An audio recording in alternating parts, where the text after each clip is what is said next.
At the start of the year, what should you be attending to in your finances? I've got your January financial checklist for 2024. That and more coming up.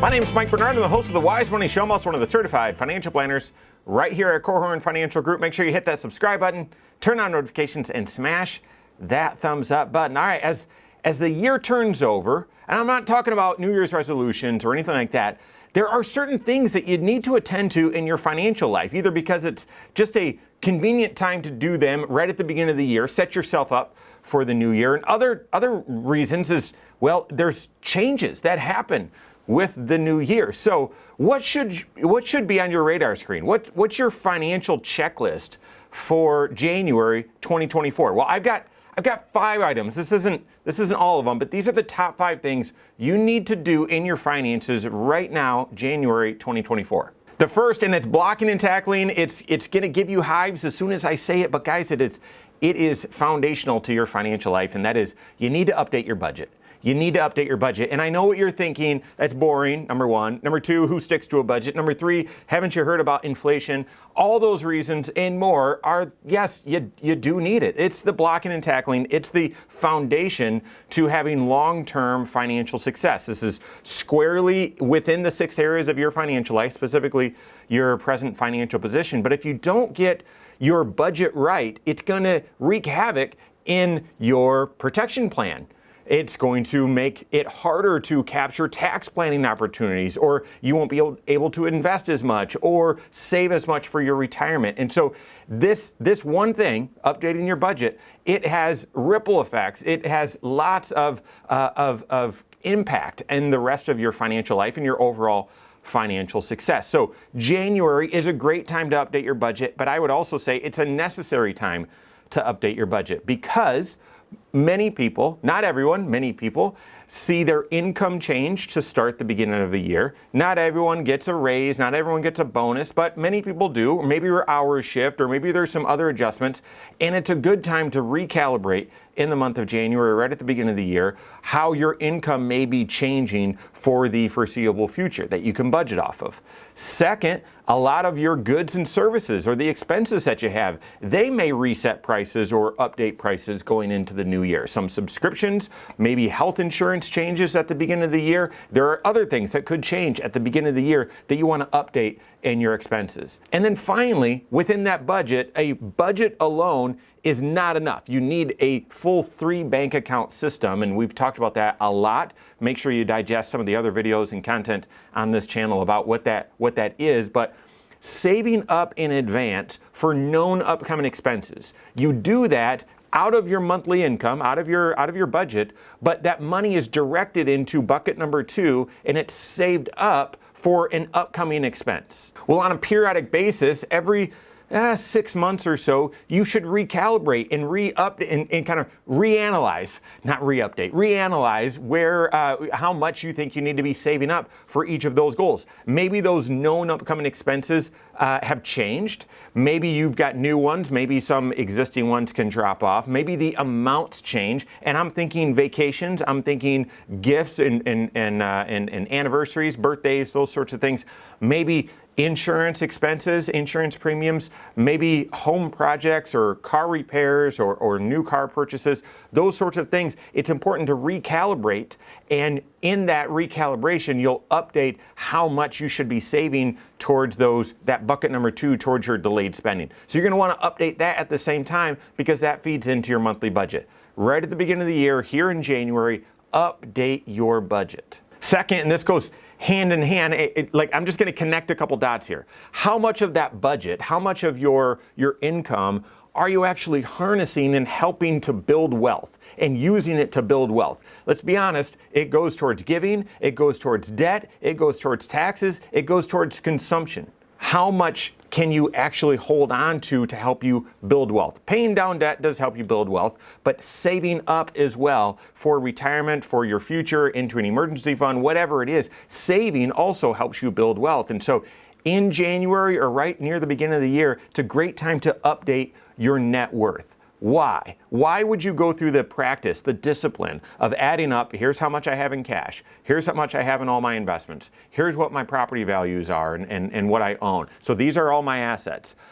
Here's my liabilities. This is my long-term liabilities. This is my short-term liabilities, credit cards, that sort of thing. So here's all my liabilities. My assets minus my liabilities equal my net worth. Why would you go through that process? For boast, for pride, to say, oh, I feel great, to make yourself feel bad? The opposite of that, say, oh gosh, yeah, I made some mistakes years ago, or things didn't turn out, this year the way that I wanted to, and now I feel bad. Not to be prideful and not to be discouraged. Actually, to be objective. Where do you stand financially today?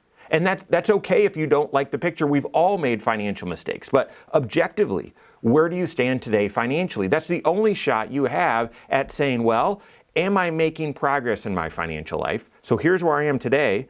Well, where was I a year ago, objectively? Where was I 2 years ago, 3 years ago? A lot of surveys, financial surveys are done. How do you feel today compared to where you felt yesterday? How do you feel today compared to where you'll feel out there in the future? No, be objective with your finances. Compare it today to where you were financially yesterday, a year ago, 2 years ago, 5 years ago. Are you on track? If you are, great. If you're not, why not? What adjustments do you need to make? And then finally, getting that objective net worth number allows you to see, are you on track to where you want to be? Intentionally, do you want to build up cash or build up that emergency fund, pay off debt, save up for retirement? What are the areas that you intentionally want to grow or change or influence? And are you on track? Are you doing the right things to make that happen? Connected right to that is the third action item, third thing that has got to be on your task list financially for January of 2024, and that is to increase your 401k savings by 1%. Now, if you need to do more, you can do more, fantastic. But this is a little nudge that we always encourage folks to take, because making an adjustment of just 1%, increasing by 1%, you'll barely feel it. It will barely make an impact in your budget. It'll be a rounding error. But over time, this year's 1% increase over 10 years, 20 years, over the rest of your career, compounded, will make an enormous difference. But guess what? This year's 1%, on top of next year's 1%, on top of the year after that 1%, now we're really compounding dollars, and it can make a meaningful change and improvement in your overall financial life. If you have already dialed in your retirement plan and you know exactly how much you need to be saving for retirement, and you're saving that exact amount, fantastic. If you want to give yourself a little extra cushion in case something changes, in case something happens, and it doesn't throw the rest of your financial life or your financial goals out of balance, increase that 401k 1%. And speaking of, the fourth thing that should be on your agenda, your task list for your finances in January of 2024 is adjustments to your tax planning, adjustments to your tax shelter. Now, I say this in January. You might not do it until February or March. This is one of the one of the 3 questions that we say you need to answer when you're getting your taxes done each and every year. For you folks that are doing financial planning or who are savvy and are on top of this, you don't need to wait. You couldn't do it right away. And that is, do you need to adjust your tax shelter strategy? What do I mean by that? Well, a new year brings new tax brackets, potentially. Probably the rates are going to stay the same, but new tax brackets, maybe new tax credits, new tax deductions, changing. You might have a child that's turning age 17. You might have kids that are graduating college. You might have a child on the way.